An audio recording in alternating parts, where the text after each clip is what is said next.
YouTuber comedy అయితే చనిపోయింది కదా, ఉరి వేసుకొని మరీ చనిపోయింది. అది ఒక అబ్బాయి వల్ల అని చెప్పి అంటున్నారు. సో దాని గురించి మీరు ఏం మాట్లాడతారు? అది యాక్చువల్గానమ్మా ఒక అబ్బాయి వల్ల చనిపోవటం అంటే యాక్చువల్గా అది దారుణం. అది ఎలాగంటున్నానంటే అమ్మా, ఒక ఏదో చిన్న విషయం గురించి అది ఎక్స్ట్రీమ్గా ఊహించేసుకుని ఆలోచించేసుకుని జీవితాన్ని బలి చేసుకోవటం అనేది చాలా తప్పమ్మా.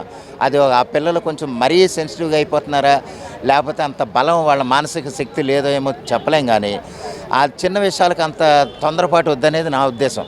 ఎందుకంటే ఏ కారణాలు ఏమైనా కానీ కొంచెం ఆర్థిక సమస్యలు ఏమైనా ఉంటే ఏదైనా పని చేసుకోండి, లేదా ఏదైనా మంచి జాబ్ కోసం వెతకండి. అంతేగాని ఎవరెవరో బ్లాక్మెయిల్కో లేకపోతే ఏదేదో ఆడెవరో వల్ల ఊరు తీసుకునే పరిస్థితులు మాత్రం మీకు వద్దమ్మా. ఎందుకంటే లైఫ్ అనేది చాలా మీ వల్ల ఎంతో ఉపయోగం ఉండొచ్చేమో. ఇప్పుడు ఒక మన పునర్విక పాపకి 16 కోట్లు పెట్టి ఖర్చు పెట్టారు. చాలామంది కొంతమంది వాదించింది ఏంటంటే 16 కోట్లు ఒక ఇంజక్షన్ కోసం అవసరం, ఆ చిన్నపిల్లకి 16 కోట్లు అవసరం అన్నారు. కానీ ఏంటంటే ఒకవేళ పెద్దదైతే ఏ దేశానికి ఏమి హెల్ప్ చేస్తుందో, దానివల్ల ఏ సహాయం చేస్తుందో అలాగా ఆలోచించాలి తప్ప ఈ పిల్ల కూడా కోమలి కూడా అంత దారుణంగా తను జీవితాన్ని త్యజించడం అనేది చాలా తప్పు. కొంచెం బతుకుంటే కనుక ఏదైనా సాధించినేమోనమ్మా, కొంతమంది కన్నా ఇన్స్పిరేషన్గా ఉండేమో.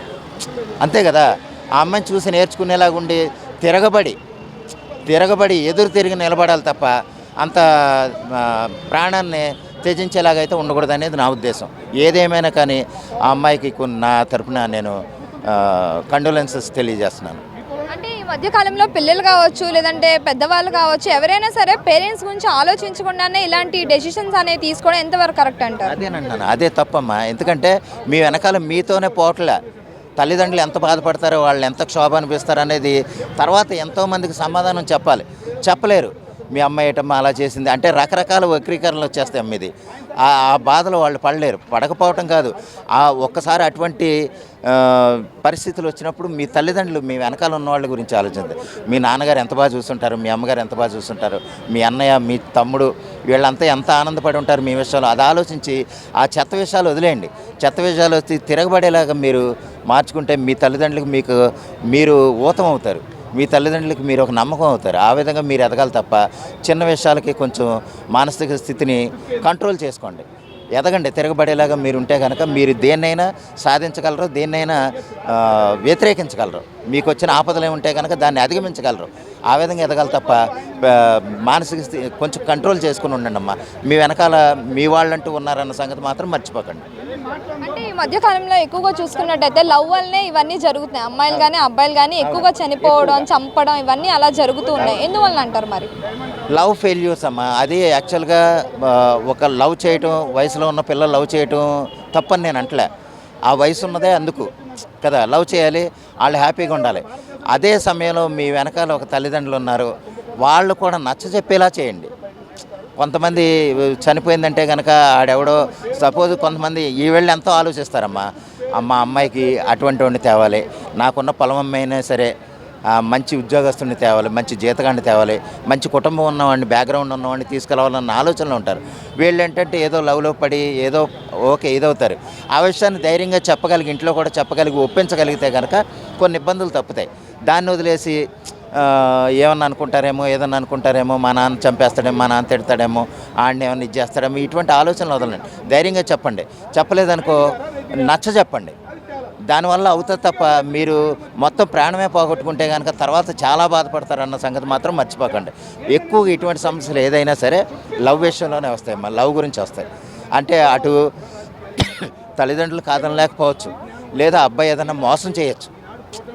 ఏంటి ఆ అమ్మాయి ఆల్రెడీ అతనికి ఇంకొక ఎఫ్ఐఆర్ ఏదైనా ఉండొచ్చు, రకరకాలుగా నిన్నే నమ్ముకున్నానని మళ్ళీ వేరే ఆశలు ఏదైనా వేయచ్చు, లేదా ఈ అమ్మాయి వల్ల రకరకాల కాంప్లికేషన్స్ రావచ్చు.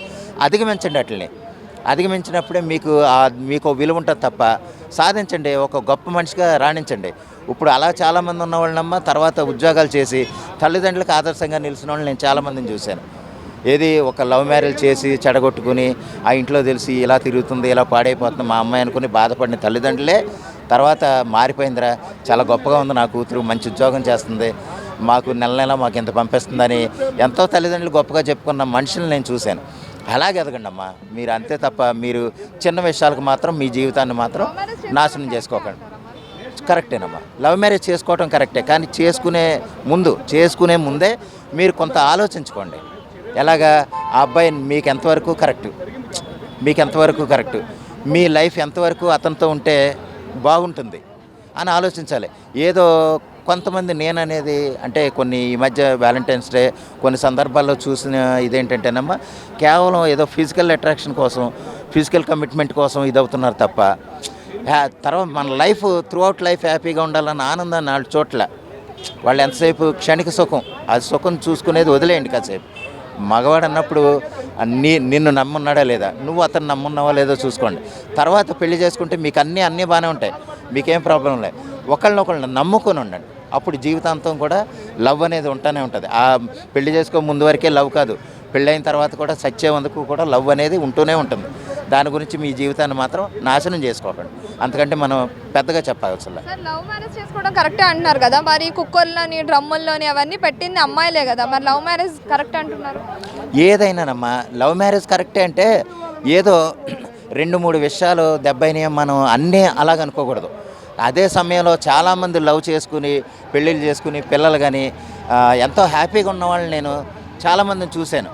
ఎప్పుడైనా సరే మనం ఏ విషయంలోనైనా సరే లవ్ మ్యారేజెస్లో పాజిటివ్గా ఉన్న వాళ్ళని చూసుకోండి, పాజిటివ్గా ఉన్న వాళ్ళని ఇన్స్పిరేషన్గాను లేదా ఆదర్శంగా తీసుకోండి. అప్పుడు మీ లైఫ్ ఆడెవడో ఇంకో దాంతో తిరుగుతున్నాడు కదా, నాకు ఇంకోడెవడో కనెక్ట్ అవుతున్నాడు అని ఈడిని ఇటు ఆడినటు కనెక్ట్ అయ్యేలాగుంటే కనుక మీ లవ్కే అర్థం ఉండదు, దాన్ని లవ్ కూడా అని అనరు.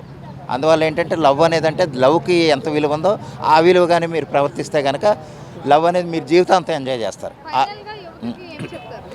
ఫైనల్గా యువతకు చెప్పేది ఏంటంటేనమ్మా, మీరు లవ్ చేస్తున్నారు అన్నది నేను తప్పను, లవ్ చేయండి. కానీ ఏంటంటే మీకు సరైనవాడు కాదనేది అతన్ని కొన్ని రోజులు చూడండి, అబ్జర్వ్ చేయండి. అబ్జర్వ్ చేసి మిమ్మల్ని మోసం చేద్దామన్న ఉద్దేశంతో ఉన్నాడా, లేకపోతే మీ జీవితం గురించి మీ బాగోగుల గురించి నీ భవిష్యత్తు నిన్ను ఎంత ప్రేమిస్తున్నాడు, నిన్ను ప్రేమించినంతకాలం బాగా చూసుకునేలాగా ఉన్నాడా లేదనేది ఆలోచించండి. అప్పుడు ఆటోమేటిక్గా లవ్ అనేది జీవితాంతం ఉంటుంది. అందువల్ల ఏంటంటే లవ్ అనేది ఎంత ఎటర్నల్ అనేది మనం ప్రత్యేకంగా చెప్పగల. వాళ్ళు బాగున్న లవ్లో అంటే వాళ్ళిద్దరూ ఎంత బాగుంటారో వాళ్ళకే తెలుస్తుంది ఆ లవ్ అనేది, ఎంత లవ్ ఎంత మంచిది అనేది వాళ్ళకే తెలుస్తుంది. అలాగ ఉండాలని వాళ్ళ జీవితాంతం ఉండాలని కోరుకుంటున్నాను.